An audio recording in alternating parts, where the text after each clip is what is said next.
अस्सलाम वालेकुम। मैं हूँ आपका दोस्त ज़ीशान उमर और आज जो है वो हम इंग्लिश की सीरीज़ का जो है वो लेक्चर देखेंगे। फ्रेज़ल वर्ब की भी बात करेंगे कि हम फ्रेज़ल वर्ब क्या होते हैं और 15 के जो फ्रेज़ल वर्ब वो चीज़ जो हम कॉमनली जो है इंग्लिश के अंदर जब हम बात कर रहे होते हैं ना, तो अगर फ्रेज़ल वर्ब के अंदर की जाए तो एक तो इसकी ये जो है ना वो एक बात के अंदर थोड़ा सा असर हो जाता है। जब आप इंग्लिश के अंदर बात कर रहे हो, आप वहाँ पे फ्रेज़ल यूज़ कर रहे हो, तो बड़ी बात एक शार्ट लफ्ज़ों में भी हो सकती है और इंग्लिश को ब्यूटीफुल बनाने के लिए ज़रूरी हैं। तो तकरीबन 15 के करीब मैंने जो है ना ये आज आपके साथ फ्रेज़ल वर्ब शेयर किए हैं। कोशिश करें कि इनको एक दो दफ़ा दोहरा लें और याद कर लें और अपनी जो कॉमन जब भी आप बात करते हैं इनको यूज़ करें। इसके अलावा पेपर्स के अंदर भी फ्रेज़ल वर्ब्स आ जाते हैं, उस पॉइंट ऑफ व्यू से भी इसको क्लियर कर लें। आसान आसान से हैं, कुछ ना कुछ मैं हिंट भी आपको दूंगा। पहला है zip up your lips. Zip, देखो जिप अप यानी अपनी जिप को जैसे बंद करना होता है, योर लिप्स अपनी लिप्स को, इसका मतलब क्या है कि मुंह बंद रखो। बात समझ आ रही है ना? जिप अप योर लिप्स, अपने मुंह को बंद रखो यानी खामोश रहो, साइलेंट रहो, मत बोलो। ये जब हम किसी को कह देते हैं zip up your lips, I don't want to listen to you, तो मतलब किसी को कहना खामोश रहो, मुंह बंद रखो, ये क्या होगी? Zip up your lips. Second, all years. अब पता है हमें ईयर मैंने क्या से कहते हैं? कान। आल ईयर्स यानी सभी कान। इसका मतलब क्या हो जाएगा कि अपने कान खुले रखो, तवज्जो के साथ बात को सुनो, यानी मुकम्मल तवज्जो से सुनो। इसका मतलब है जैसे हम कह सकते हैं कि when the teacher telling a story to his students, the students all ears, मतलब बच्चे जो है ना वो तवज्जो के साथ उसको सुन रहे थे। ठीक है। इस तरह break a leg, break a leg जैसे हम वो कहते ही हैं कि आज जो है ना वो मतलब do your best break a leg today, यानी आज पेपर जो है ना वो पेपर को ऐसे करो कि सारे रिकॉर्ड तोड़ दो, यानी best of luck, best wishes. तो जो ब्रेक अ लेग कहते हैं ये बेस्ट विशेस को कहते हैं, बेस्ट ऑफ लक कहते हैं, किसी को दुआ देना कहते हैं कि आज जो है ना बहुत अच्छा आपका होना चाहिए। अंडर द वेदर, और जब वेदर की बात आई है ना ये ख़राबी की तरफ ही होती है।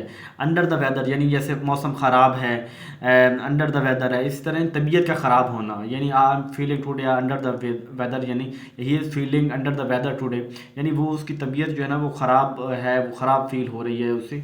इस तरह क्राई अवर स्पिल्ड मिल्क, वो हम एक ने जो है ना वो हमने इसी तरह का एक यही पढ़ते होते थे कि don't cry over spilled milk, अब क्या पछताए हो जब चिड़िया छो गई खोए। तो इस तरह का यानी अब पछताने का कोई फ़ायदा नहीं। क्राई ओवर स्पिल्ड मिल्क यानी अगर दूध जैसे गिर गया, फट गया, उसके बाद अब कोई जो है वो पछताने का फ़ायदा कोई नहीं है। ईजियर सेड देन डन, ये भी ऐसे आसान पता लग रहा है कि ईजियर सेड कहना आसान है, देन डन काम करने से, नहीं कहना आसान है काम करना मुश्किल है। तो ये भी एक फ्रेजल वर्ब है, easier said then.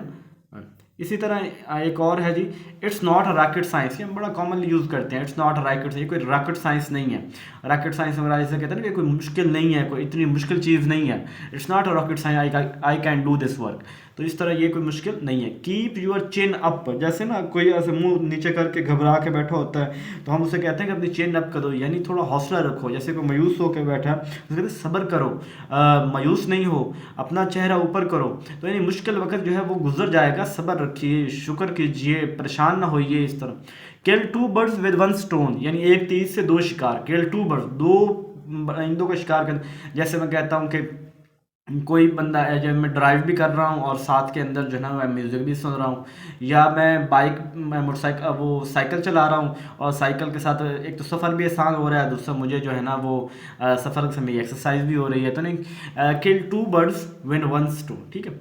Long story short, ये कहते हैं कि मुख्तसरन, यानी मेरी बात जो है ना वो लॉन्ग स्टोरी शॉर्ट, बात असल बात ये है, यानी मुख्तसरन बात ये है कि फ़ला, यानी किसी चीज़ को, बड़ी बात को जो है ना वो मुख्तसर करना, शॉर्ट करना, या जैसे कहकर कोई आपसे पूरी बात पूछता है ना कि हुआ क्या, तो इन शॉर्ट ये हुआ है, फिर मैं पूरी स्टोरी बनाता हूँ, यानी किसी चीज़ को शॉर्ट करना, मुख्तसर में बयान करना, उसे कहते हैं long story short. On cloud nine, on cloud, अब क्लाउड क्या है? बादल, बादल नाइन यानी नौवां बादल, यानी इस तरह इसका मतलब होता है कि सेवन्थ आसमान के ऊपर होना, यानी बहुत ज़्यादा शौक़ी और बहुत ज़्यादा जो है ना वो खुश होना, बहुत ज़्यादा हैप्पी होना।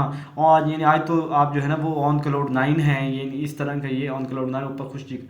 ओवर द मून, ये भी सेम उसी तरह है कि बहुत ज़्यादा खुश होना, बहुत ज़्यादा बिखरा होना, बहुत ज़्यादा फ़ख्री अंदाज होना, ये भी once in a blue moon यानी कभी कभार यानी बहुत कम जो ऐसे होता है ना कि अब तो जैसे आप कहते हैं ना तो अब तो ईद के चांद बन गए हैं, तो once in a blue moon शायद ही कभी, यानी बहुत कम जो चीज़ हो उसे कहते हैं once in a blue moon या ईद का चांद बन जाना जैसे होता है। पुल समवन लेग्स किसी की टांगें खींचना, तो हमें पता ही है कि हम पाकिस्तानी इस मामले में बहुत माहिर हैं कि किसी की टांगें खींचना यानी बहुत परेशान करना किसी को। 15 है cost N arm and a leg, यानी अब देखो कॉस्ट का मतलब क्या होता है महंगा, एंड आर्म एंड लेग इसका मतलब बहुत महंगा, यानी जब चीज़ बहुत ज़्यादा महंगी हो तो उसे कहते हैं कि cost and arm and leg, यानी एक चीज़ जो है वो बहुत ज़्यादा महंगी है। ठीक है, तो ये cost and arm and leg ये 15 थे, इसको एक या दो दफ़ा दोहरा लें, इसके नोट्स को भी जो है वो एक दो दफ़ा दोहरा लें ताकि वो आपके कवर हो जाएँ, कहीं भी आए तो आपके लिए मसला ना हो।